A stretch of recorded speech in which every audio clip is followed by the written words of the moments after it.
We missed the plot of Cyberpunk 2077. Even though the story is beautiful, the world's beautiful, the NPCs, the side characters, the side quests, and the story writing's awesome. The DLC itself was awesome. But there's a chilling dark secret about Cyberpunk. This is about the change of your soul. The game hides a chilling accurate warning about the future. It's not just speeding towards, we're actually living in it right now. And you hear it on the news, worrying about corporate feudalism and the death of the truth. And most of us miss that. The genre of Cyberpunk critiques the present of corporations getting richer and the worker getting weaker over time. And we're just told these things, this is the way it is. And let's be real, for the longest time, nobody was talking about Cyberpunk 2077 theme. We're all talking about its failures, the hype of the tidal wave it built up over nearly a decade, promise of a revolutionary next-gen experience, a lot of bugs, NPCs T-posing, cars falling out of the sky, the huge gap between the polished demos, and was actually running on last gen consoles. And right in the middle of it, the report started surfacing about the intense mandatory crunch of culture CD Projekt Red. The irony was grim. The game was about corporate exploitation. The devs got the game finished, but at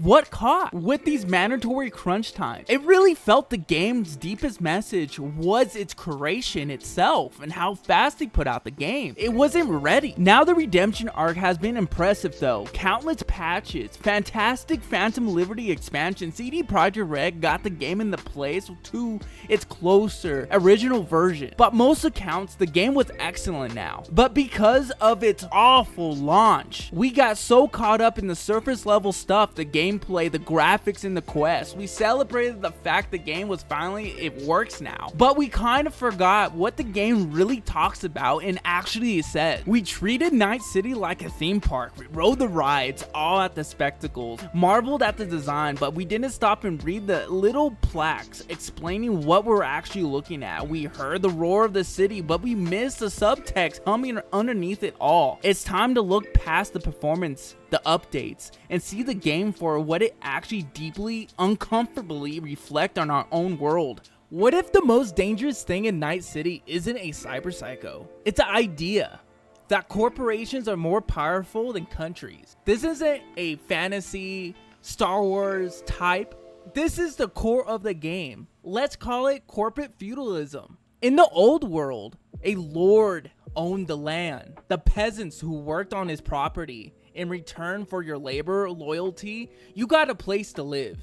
You got some protection. Your life wasn't your own. In Night City, the system is back, but the new lords are Arasaka, Militech, and Kane Tao.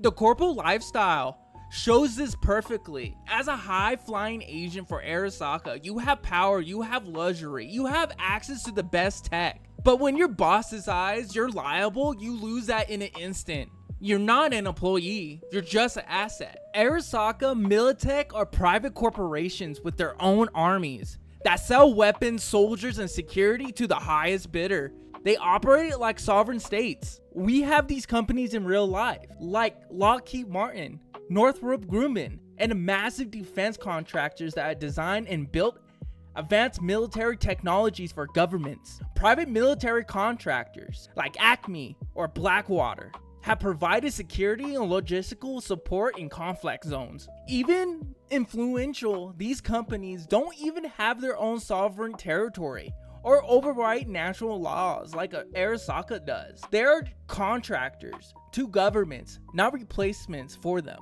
These governments basically a ghost. You don't hear them. You see the politicians trying to run for mayor, etc. But in the story, you will see them get bought out by these corporations, by these corporations, these lobbyists to fight for their own agenda. And if you need trouble, you can't call the police because they're doing something else. There's a cyber psycho. There is a crime report, a shootout in some store on side of the street. They don't have time to go to a local emergency if you're bleeding out on the floor. So you call trauma care or trauma team. Basically, it is trauma team. They have a subscription base. It's a paramedic subscription base. Imagine paying hundreds of thousands of dollars a month or even a year just to have a team on standby just in case you go down. And it's a crazy world because we work with our employers to pay for our life insurance or health insurance, vision, dental, etc. And then without that job, you're basically you're stuck. So what do we really do about this system? It's been implemented, it's been around for decades. So what do? It just gets darker. Because cyberpunk in our real life world, it's basically swinging on the same pendulum. And it just gets deeper and deeper and deeper. And this is a real world problem, a privatization of medicine, where rich people pay a premium for direct 24/7 access to a doctor, bypassing the standard system. While this isn't trauma team kicking down your door, but it points a tired system for healthcare, access beyond how rich you are. Same goes for private security, gated communities, and even the rise of private arbitration instead of public courts. And the plot thickens, and the scariest comparison isn't a single company, it's a system of consolidation where everything becomes an investment to these companies. In Night City, it's nearly every aspect of life, from your apartment to your local clinic. It's ran by a colossal, faceless entity. How does this happen in our world? One, the answer is, can you guess it? 3, 2, 1, private equity companies. It's not a conspiracy.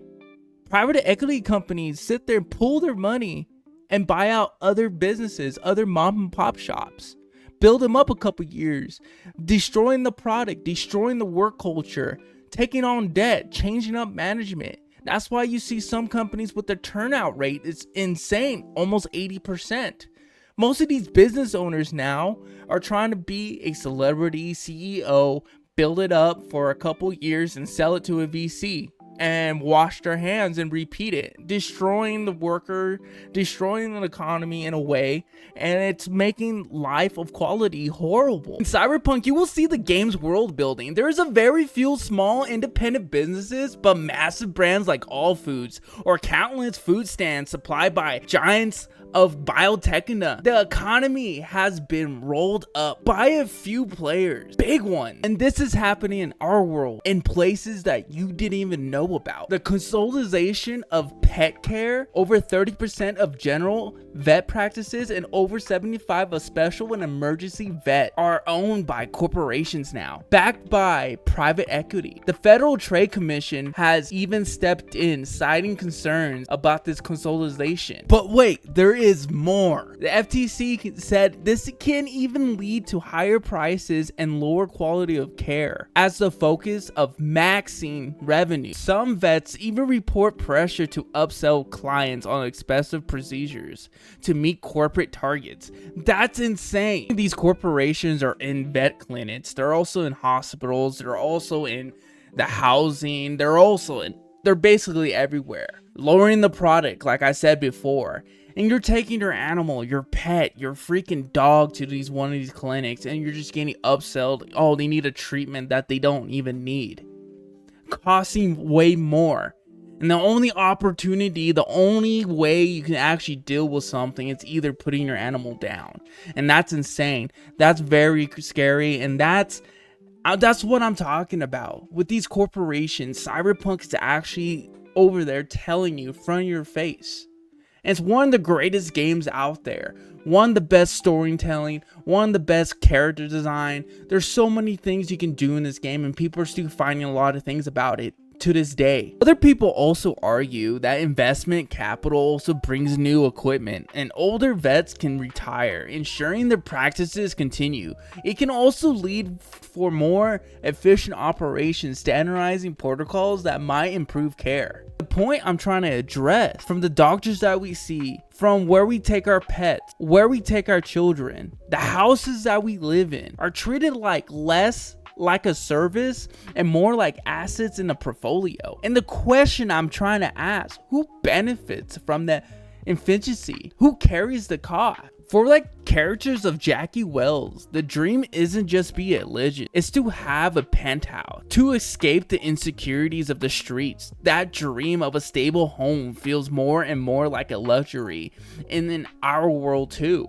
So I have a question for you, the viewer. Are we living in this dystopian world of cyberpunk when every single corporation that we go to owns majority of everything, or we're just stuck in this giant loop, paycheck to paycheck, trying to run this fantasy, trying to own our house one day, own something. The cost of living is going up. And that's the one thing with this game, Cyberpunk really hits the head on the nail, is it's literally what we're living in.